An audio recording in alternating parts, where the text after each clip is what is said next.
Noël 2015. Je filme avec mon meilleur ami les mouvements sociaux de la CGT et la dynamique de solidarité interprofessionnelle nous amène jusqu'à elle. De Toulouse à Montauban.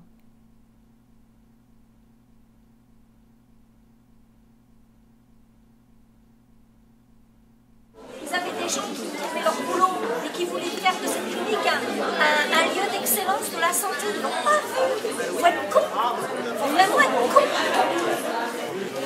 La demande qu'on avait il y a 42 jours, c'était du personnel supplémentaire. C'était pouvoir travailler dans de bonnes conditions. Et puis on s'aperçoit qu'à J42, la lutte maintenant devient une lutte de classe. Et puis c'est du principe, l'argent est là, il y a la possibilité d'embaucher puisqu'il y a l'argent, mais par principe, il ne lâche rien. Nous sommes très vite impressionnés par la particularité de cette lutte, tantôt joyeuse, forte, investie, humaine.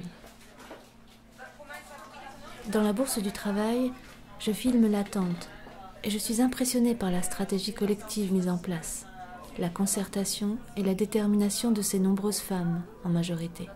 Maintenant, ça suffit. C'est plus eux qui décident, c'est nous. À vous de me dire, on reste ou on part? On reste. On vote. J'ai mis dans les frises brosse à dents. Ah, j'ai pas mis une petite culotte parce qu'après il y aura une histoire de taille. Retournez celle que vous avez. La crème anti-rides. On dirait une famille. Pourtant, je garde de cette lutte en bouche comme une double saveur de ces petits bonbons acidulés, qui s'ils finissent par être suaves et doux, marquent le palais par leur acidité. Par contre, s'il se passe vraiment quelque chose de grave, il faudra prendre vos responsabilités. Je prends une chaise, je m'assois, c'est comme ça, c'est déterminé.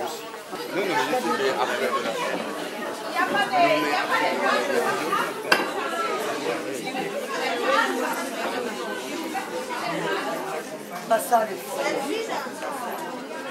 Rien à foutre, Lina, 42 jours. Tout le monde s'affiche de nous.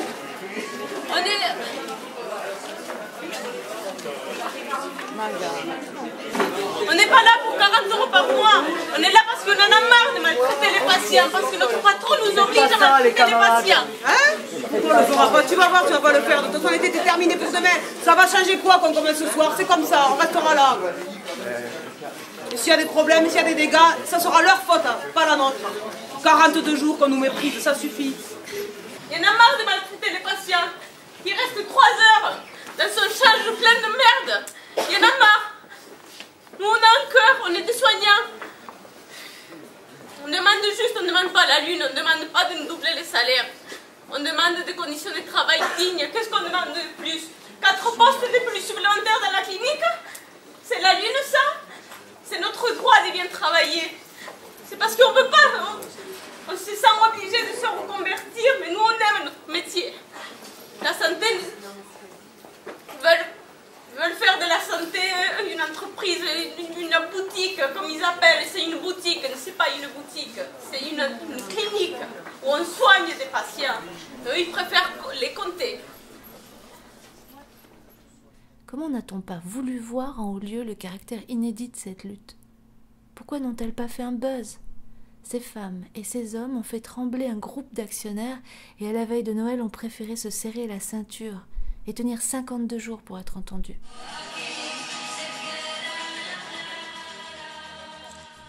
Est-ce qu'un grand groupe financier, est-ce qu'un ministre de la Santé sait ce que signifie un Noël sans argent?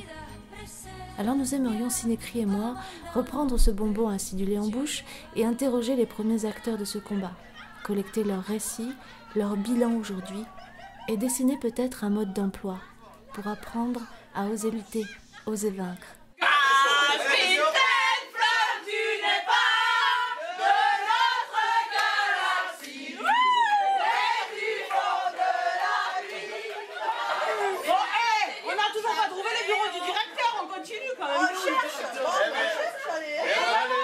On avance.